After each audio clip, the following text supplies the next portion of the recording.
Hello everyone, स्वागत है आपका इस नए वीडियो में। आज के इस सेशन में जैसा कि आप लोग थंबनेल पे देखे होंगे कि केवीएस के कॉन्ट्रेक्चुअल वैकेंसी जो कि लगभग सभी जिले में देखने को मिल रही है, उसके बारे में बात करेंगे। मैं प्रशांत कुमार, आपका होस्ट और दोस्त, स्वागत करता हूं आज के इस नए सेशन में। तो हम बात करेंगे कि केवीएस का जो कॉन्ट्रेक्चुअल टीचर का वैकेंसी 2023 में आ गया है, तो इंटरव्यू कौन कौन दे सकता है, इस मैटर पे बात करेंगे। साथ ही साथ बात करेंगे कि आप क्या क्या डॉक्यूमेंट में लेके जाएंगे साथ में, और आपका जो है ड्रेसअप कैसा होना चाहिए अगर आप इंटरव्यू देने जा रहे हैं, उसमें भी केंद्रीय विद्यालय संस्थान की। ठीक है, तो सेशन को शुरू करते हैं और समझना कोशिश करते हैं कि क्या क्या है। तो सबसे पहले ना याद रखिएगा कि कॉन्ट्रेक्चुअल का हम जो भी जानकारी देंगे, ये मेरा अपना खुद का जो है एक्सपीरियंस है। हम भी पिछले बार देने गए थे, ठीक है, एक दो जगह सिलेक्टेड भी थे, बट उस क्षेत्र में हमारा इंटरेस्ट नहीं रहा, तो हम टीचिंग में आगे वहां पे गए नहीं। तो शुरू करते हैं। सबसे पहले जैसा कि आपको पता होगा कि इस पे सभी पोस्ट पे आ रहा है, आपका पीजीटी पे मिलेगा, टीजीटी में मिलेगा, पीआरटी में मिलेगा। PRT in the sense primary teacher. अगर आप 12th पास आउट है तो आप क्या करेंगे और साथ में ट्रेनिंग किया है तो प्राइमरी के एलिजिबल होंगे। टीजीटी होता है ट्रेंड ग्रेजुएट टीचर, यानी कि ग्रेजुएशन जिनका है, और पीजीटी होता है पोस्ट ग्रेजुएट टीचर, यानी कि जो पीजी वगैरह किए हुए हैं। ठीक है, आगे बढ़ते हैं। आप ना किसी भी तरह के इस तरह के वैकेंसी को आप देख सकते हैं, हर एक डिस्ट्रिक्ट का आपको मिलेगा वेबसाइट। जैसे कि यहाँ पे लिखा हुआ है केंद्रीय विद्यालय आपका बांका, ये है बिहार के बांका जिला का, उसका अपना वेबसाइट है। आपको अगर जानना है कि क्या होगा नहीं होगा, आप वेबसाइट विजिट करें, हर एक जिला का वेबसाइट मिल जाएगा। जैसे कि ये बांका का वेबसाइट है। आपको इसी के साथ अगर आगे बढ़िएगा तो जैसे कि आपको मिलेगा ये भागलपुर का, जो कि केंद्रीय विद्यालय एनटीपीसी में स्थित है, तो केंद्रीय विद्यालय एनटीपीसी कहलगांव, वहां का ये वेबसाइट मिल जाएगा। साथ ही साथ आप जो है क्या करेंगे, जैसे केंद्रीय विद्यालय ये कटिहार का है, उसका वेबसाइट है।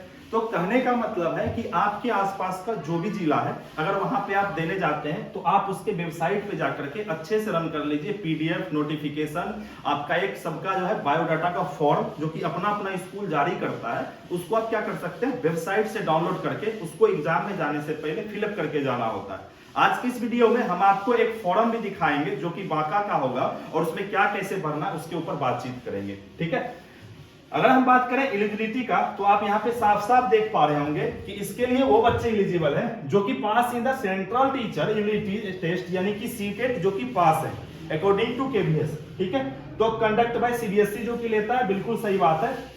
और साथ ही साथ आपका क्या होना चाहिए, यहाँ पे 50% मार्क होना चाहिए, डिप्लोमा या फिर सर्टिफिकेट, या तो आप डीएलएड किए हुए होना चाहिए, या तो आप क्या होना चाहिए, बीएड किए होना चाहिए, एटलीस्ट 50% मार्क होना चाहिए, और सीटेट आप क्वालिफाई होना चाहिए। अगर इस बार का भी सीटेट आप लोग दिए हैं तो आप जाकर के इस इंटरव्यू में भाग ले सकते हैं। जानकारी के लिए बता दें कि ये जो भी वैकेंसी निकलता है, हर एक स्कूल अपना अपना निकालता है। जैसे कि बांका जिला में एक केंद्रीय विद्यालय है, वो अपना वैकेंसी निकाला, और वहां पे अमूमन कंफर्म नहीं पता 2 या 3 या 4 वैकेंसी होगी।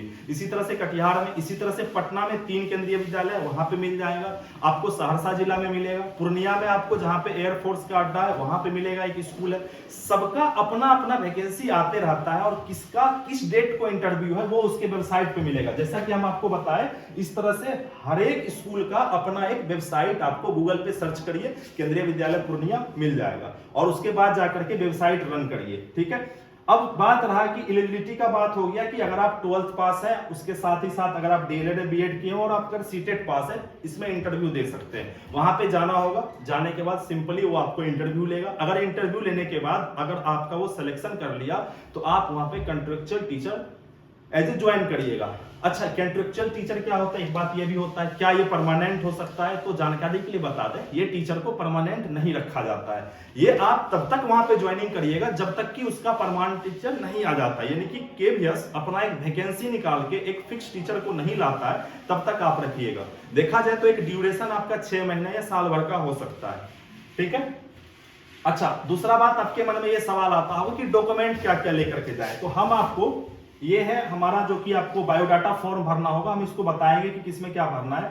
डॉक्यूमेंट का बात करें, हम यहाँ पे एक आपका नोटिस है जो कि बांका केंद्रीय विद्यालय जारी किया हुआ था, इसके अकॉर्डिंग अगर आप देखना चाहेंगे तो केंद्रीय विद्यालय बांका सत्र 22-23 के लिए अंशकालिक या पूर्णतः अस्थायी संविदा पे, ये अस्थायी नहीं होता, ये अस्थायी, यानी कि आपको कुछ समय के बाद वहां से आना होगा। ठीक है, तो यहाँ पे क्या होगा कि पूर्णतः यह साक्षात्कार पे है, इंटरव्यू पे है, ठीक है। आपका 25 तारीख को इंटरव्यू है सुबह 9 बजे से। ये बांका का बात कर रहे हैं, हर एक जिला में आता होगा इस तरह से, ठीक है। यहाँ पे आप अगर देखेंगे तो यहाँ पे बताया गया है आपको कि यहाँ पे जो है आप अभ्यर्थी को शैक्षणिक योग्यता और प्रमाण पत्र और साथ में दस्तावेज की स्व हस्तकृत यानी कि सेल्फ असिस्टेड आपको जितना भी डॉक्यूमेंट है सबको लेके जाना है, ओरिजिनल प्लस में उसका जीरोक्स, ठीक है। आपका एक आईडी प्रूफ फोटो होना चाहिए और साथ में हर एक जिला का एक बायोडाटा फॉर्म होता है जिसको कि आपको पहले से ही फुलफिल करके उसके ऊपर फोटो लगा करके और अपना 10th का मार्कशीट, 12th का मार्कशीट, एडमिट कार्ड दोनों का, डिप्लोमा जहां से किए हैं उसका आपका सर्टिफिकेट जो भी है जितना परसेंटेज आया, सीटेट पास आउट है, अगर आप इस बार दिए तो आप वेबसाइट वाला निकाल लें, उसी को लेके चले जाए, ठीक है। अगर पहले दिए हुए तो उसको आप निकलवा करके सबका जीरोक्स और सबका ओरिजिनल फॉर्म में भी चाहिए विद फोटो और साथ में क्या बोले बायोडाटा फॉर्म। याद रखिएगा हर एक के भी इंटरव्यू में उसका बायोडाटा फॉर्म बहुत ही महत्वपूर्ण स्थान रखता है। तो हम बात करने जा रहे हैं बायोडाटा फॉर्म जो कि केवी का है, जो कि बांका केवी का है। आप देख पा रहे हो कि केंद्रीय विद्यालय बांका है, इसी तरह से आपको फॉर्म मिलेगा हर एक केवी का, उसके वेबसाइट पे अपना अपना फॉर्म पड़ा हुआ, उसको वहां से निकलवाइए, उसका जीरोक्स करवाइए और उसको फिल करके जाइए, फोटो लगा देना है। यहाँ पे बोल रहा है कि पोस्ट अप्लाई फॉर यानी कि आप किस पोस्ट के लिए, अगर आप टीजीटी हैं तो टीजीटी में कौन सा सब्जेक्ट है, या नहीं तो पीआरटी या कंप्यूटर इंस्ट्रक्टर जिस भी फॉर्म का हो सभी विभाग में आता है। साथ ही साथ अपना नेम कैपिटल में हिंदी में लिखना है, father's name, date of birth आप मेल या फीमेल अपना भर सकते हैं। उसके बाद आप मैरिड है कि नहीं है।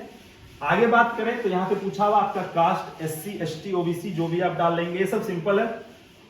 अब देखिएगा कहानी यहां से स्टार्ट होता है, वेयर एम्प्लॉयड एट प्रेजेंट। अगर आप कहीं पे भी जॉब करते हैं तो उसके बारे में यहाँ पे लिखना है कि हाँ हम कहीं पे जॉब करते हैं। जॉब आपका होना चाहिए रिलेटेड टू टीचिंग, ज्यादा सही है, या किसी भी फील्ड से आप हैं। अगर आपको ना बताएं सीरियसली, जैसा कि हम पिछले बार भी गए थे, इंटरव्यू देने गए थे, वहां पे जब आप भी जाइएगा तो प्रेफरेंस उसको दिया जाता है जिसके पास पहले से एक्सपीरियंस रहता है। के भी हमेशा वैसे बंदा को खोजता है जिसके पास मल्टीटास्किंग का एक्सपीरियंस हो, जो कि 2-4 कामों को एक साथ कर सके, उसको कंप्यूटर रनिंग करने आता हो, बच्चे को संभालने आता हो, स्कूल का मैनेजमेंट देख सके, वो नॉर्मल को हायर नहीं करता जल्दी। तो यहाँ पे क्या करेगा, अगर आपके पास एक्सपीरियंस है आप उसको जरूर लेके जाए और आपका प्रेफरेंस सबसे आगे होगा, ठीक है। आप अपना permanent address, corresponding address, pin code जो भी है डालिए, टेलीफोन नंबर, ईमेल आईडी। अब ये जो आपको बन रहा होगा अगला बॉक्स, इसमें आपको अपना जो ये है डिग्री कहां से क्या है, सेकेंडरी, 10th का, 12th का, ग्रेजुएशन का, पोस्ट ग्रेजुएशन अगर किए, जो नहीं किए खाली छोड़ देना। आपको बोर्ड का नाम देना, फॉर एग्जांपल जैसे 10th का बोर्ड क्या है, अगर आप बिहार बोर्ड से किए तो बीएससी भी डालना है इसमें, किस ईयर पास किए हैं, कौन सा सब्जेक्ट था, ऑल सब्जेक्ट लिख सकते हैं, या फिर आप यहाँ पे हिंदी, इंग्लिश, सोशल साइंस जो भी आपका सब्जेक्ट है एक एक करके दर्शा सकते हैं। कितना परसेंटेज आपको आया था, मार्क कितना आया था, उसको यहाँ पे मेंशन करना होता है। इसी तरह से सबको मेंशन कर देंगे। जैसे यहाँ पे अगर आप बीएड या डीएलएड किए हैं, अगर डीएलएड किए हैं तो यही बीईएलएड वाले में भरना है। बिहार बोर्ड से अगर गवर्नमेंट से किए तो यहाँ पे उसमें बीएससी भी डालिएगा। सीटेट का सीबीएसई बोर्ड होता है, इसमें सीबीएसई डाल देना। कितना परसेंटेज है आप उसको यहाँ पे फुलफिल कर दीजिएगा। अगर आपके पास कोई अदर डिग्री है, याद रखिएगा अगर आपने कोई एडीसीए, बीसीए किसी भी तरह का कंप्यूटर कोर्स किया हुआ है, आपको जरूर प्रेफरेंस मिलेगा और आप उसको मेंशन करना नहीं भूलिएगा। केवी इस चीज को बहुत ही अच्छे से ध्यान देता है। तो आप क्या करेंगे कि अगर आपके पास सर्टिफिकेट हो कोई कंप्यूटर रिलेटेड तो आप उसको डाल सकते हैं। अगर कोई टीचिंग एक्सपीरियंस है, किसी प्राइवेट स्कूल में पढ़ा है, वहां का डॉक्यूमेंट एक जीरोक्स में उसको चाहिए होता है कि हाँ भाई यहाँ से ये बंदा यहाँ पे पढ़ाया है, जितना भी 6 महीने, साल भर, 3 महीने, 2 महीने, स्कूल वाला आपको दे देगा। तो वैसे आदमी को, वैसे स्टूडेंट को क्या करता है, केवी जल्दी से अपना इंटरव्यू मिल लेता है, ठीक है।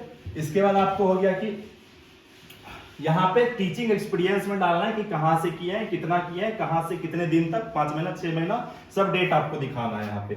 एनी अदर रिलेटिव क्वालिफिकेशन या एक्सपीरियंस, बिल्कुल अगर आपके पास कुछ है उसको भरिए।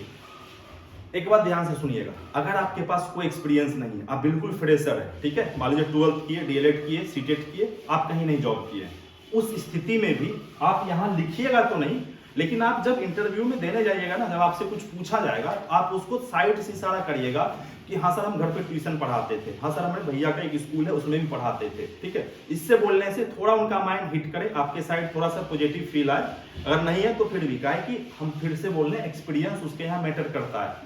अगर आपके पास कुछ नहीं है, आप बिल्कुल फ्रेशर है, तो उसके पास सैकड़ों बच्चा लाइन में लगा होगा। आप जब जाइएगा देख लीजिएगा 3 से 4 सीट होगा और कम से कम 200, 300, 400 बच्चा वहां पे आएगा किसी भी सेंटर पे। तो आप अपना थोड़ा सा प्रेफरेंस डाला करें, ठीक है। इसके बाद ये जो है प्लेस डेट, इसको सिंपली भर लेना। तो ये जो फॉर्म है इसको आपको खुद से फिल करके आपको अपने एक फाइल बना लेना है, उसमें ओरिजिनल डॉक्यूमेंट, जीरोक्स का फॉर्मेट और इस फॉर्म को भर करके तीनों को वहां पे साथ में लेकर के जाना है। अब बात रहा कि आपका ड्रेस का क्या होना चाहिए। ड्रेस अगर आप फॉर्मल पहन के जाते हैं तो इम्पैक्ट सीधा सा है कि पॉजिटिव पड़ेगा। आप क्या कर सकते हैं, कोई सा भी व्हाइट या पिंक कलर का कोई प्लेन फॉर्मल और नीचे कोई फॉर्मल पैंट डाल सकते हैं और फॉर्मल शूज लगा सकते हैं, ठीक है। अगर चाह रहे हैं, आपको लग रहा है कि ऐसे ही हम देखने जा रहे हैं क्या होगा नहीं होगा, तो आप नॉर्मल भी जाएं, ऐसा नहीं कि आपको वहां से निकाल दिया जाएगा कि जींस में क्यों आ गया, लेकिन फॉर्मल जाएंगे तो ज्यादा बेटर रहेगा। नहीं है, लड़की लोग क्या कर सकती है, साड़ी यूज कर सकती है अपना, या फिर अपना जो भी हो प्लेन सा कोई भी ड्रेस आप अपना लगा सकती है, ठीक है। अब थोड़ा सा हम एक्सपीरियंस पे बात करेंगे कि भाई ये लोग जो है वहां पे पूछता क्या है, ठीक है। यहाँ पे ये लोग पूछता क्या है, किस तरह से सवाल जवाब होता है या इंटरव्यू में जाके करना क्या होता है, ठीक है। तो इसके ऊपर बातचीत करते हैं कि अगर ये कॉन्टेक्चुअल वाले वैकेंसी में आप जाते हैं तो यहाँ पे ये आपसे किस तरह के सवाल करेंगे।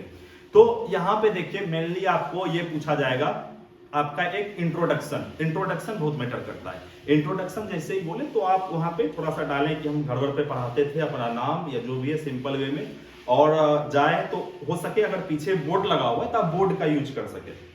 और एक बात, अगर आप इंटरव्यू देने जा रहे हैं, आप अपना एक छोटा सा डेमो तैयार करके जाए। हो सकता है सामने जो पैनल बैठा हो, लगभग 4 से 5 लोग का पैनल होगा जो कि आपसे पूछेंगे, वो अलग अलग सब्जेक्ट के स्पेशलिस्ट होते हैं। हो सकता है वहां पे कोई एचएम होंगे, हेडमास्टर भी, और साथ में कोई साइंस के फैकल्टी होंगे, कोई सोशल साइंस के फैकल्टी होंगे, ठीक है। तो अपना अपना विभाग से वो लोग अपना अपना प्रश्न पूछेंगे आपसे। अगर आपके पास बोर्ड है, वो बोल सकते हैं कि आप 5 मिनट पढ़ा के दिखाइए। आप क्या करिएगा, पहले से ही कोई 5 से 10 से 15 मिनट, इससे ज्यादा देर नहीं पढ़ाने देगा, एक डेमो तैयार करके जाइएगा। कोई भी कविता तैयार कर लिए और उस कविता में कैसे पढ़ाना है, इंटरेस्टेड वे से, बच्चे के तरीका से, ठीक है, चुटकुला लगा करके, उसमें कहानी बना करके, ताकि बच्चे को सामने से पढ़ाई में मन लगे। तो वो देख करके आपका एक्टिविटी, आवाज में बोल्ड होना चाहिए, एकदम अच्छे से पर्सनैलिटी से बैठना, ठीक है। और आप साथ में ना पानी और कुछ खाने का सामान कैरी कर सकते हैं, ताकि वहां पे अगर जाएं तो आपका क्या हो कि भूख लग सके। हो सकता है सुबह एंट्री करे, आपका नंबर आए शाम में 6 बजे, लंबा भीड़ रहता है। एक बात और ये भी हो सकता है कि आप जहां पे सेंटर पे जाए इंटरव्यू देने के लिए, वो आपसे इंटरव्यू नहीं लेकर के पहले आपका एग्जाम ले। जी बिल्कुल सही सुन रहे हैं हम जो बोल रहे हैं। अगर भीड़ ज्यादा लग जाता है किसी भी केवी के स्कूल में इंटरव्यू के लेकर के, मान लीजिए 3 सीट है, बच्चे आगे 300 400 का इंटरव्यू लेना शुरू करेगा पैनल, तो 5 दिन में भी होना संभव नहीं है, और उसको 1 डे में होना होता है, जो भी होना होता है 1 दिन में होना होता है। तो वो क्या करेंगे, पहले आपसे 20 30 40 सवाल का एक क्या करेंगे, जीरोक्स करवाएंगे, 40 क्वेश्चन सबको क्लासरूम में बैठा के टेस्ट ले लेंगे, ठीक है। हो सकता है टेस्ट का क्वेश्चन इंग्लिश में ही दे, हो सकता है इंग्लिश हिंदी दोनों में दे, ठीक है। क्या कि पूर्णिया वाला हमने टेस्ट दिया था, वहां पे सिर्फ इंग्लिश में प्रश्न पूछा था। सहरसा केबी में हमने टेस्ट दिया था, वहां पे बाइलिंगुअल था, ठीक है। सहरसा में सिलेक्ट भी हुए थे। तो इसके बाद क्या होगा कि जैसे ही आपको क्वेश्चन देगा, वो भीड़ कम करने के लिए होता है, वहां से बहुत सारे बच्चा को निकाल दिया जाता है। वो ऊपर से 50 को रख लेगा, 250 को बोलेगा घर चले जाओ, वहीं पे घर आ जाएगा, उसको कुछ भी नहीं पूछेगा, डॉक्यूमेंट दिखाने का मौका नहीं देगा, ठीक है। बाद बाकी अगर जो है आपका उसमें सिलेक्शन होता है तो फिर आपको एक एक करके पूछेगा। आप थोड़ा सा टीचिंग मेथड्स वगैरह पढ़ लें कि किस विधि से क्या पढ़ाया जाता है, और आप क्या करें, एनसीईआरटी के बुक का नाम आपसे पूछ देगा कि बताइए कि एनसीईआरटी में 3 क्लास में हिंदी की किताब का क्या नाम है। तो आपको पता होना चाहिए कि रिमझिम, आपको पता होना चाहिए कि ईवीएस के बुक का क्या नाम है आसपास। तो ये आप गूगल करके निकाल करके देख सकते हैं कि किस क्लास का क्या नाम होता है बुक का, ये पूछ सकता है आपसे। या पूछ देगा कि बच्चा क्लास में हल्ला कर रहा है तो बताइए क्या करिएगा, उसको पीटिएगा या किस तरह से करिएगा, उसमें किसका गलती है। तो आप बोलिएगा कि हो सकता है सर उसमें कि हमारे पढ़ाने के तरीके में गलती है।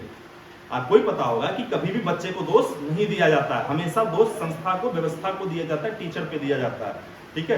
तो बोलिएगा कि सर हो सकता है मेरे पढ़ाने के तरीके में इंटरेस्टेड वे से पढ़ाएंगे अपना पढ़ाने का। अगर मान लीजिए आप किसी परियोजना विधि से लेक्चर मेथड से पढ़ा रहे हैं तो मेथड को चेंज करेंगे, दूसरे मेथड से पढ़ाने का प्रयास करेंगे, ठीक है। बाद बाकी और भी इस तरह से कोई भी डाउट हो आपको या कुछ भी पूछना हो कि क्या करें नहीं करें, आप अपने आसपास के ना वेबसाइट को देखिए कहाँ पे इंटरव्यू होने वाला, जरूर जाइए, उसको रन करिए। सिलेक्शन हो या नहीं हो बाद का बात है, एक एक्सपीरियंस आपके पास आएगा, और उससे बढ़ करके यकीन मानिए कुछ नहीं होता। आज हम गए थे पिछले बार, एक्सपीरियंस है तभी हम खड़े होकर आपके सामने बोल पा रहे हैं। तो एक्सपीरियंस होगा लाइफ में, अभी आपका एज है एक्सपीरियंस कमाने का, एक्सपीरियंस ढेर सारा कमाइए। बाद बाकी जो भी जा रहे हैं उसको क्या है, बेस्ट ऑफ लक है, उसको क्या है, बेस्ट ऑफ लक है कि आप जो है अच्छे से जो है क्या करिए, एग्जाम दीजिए।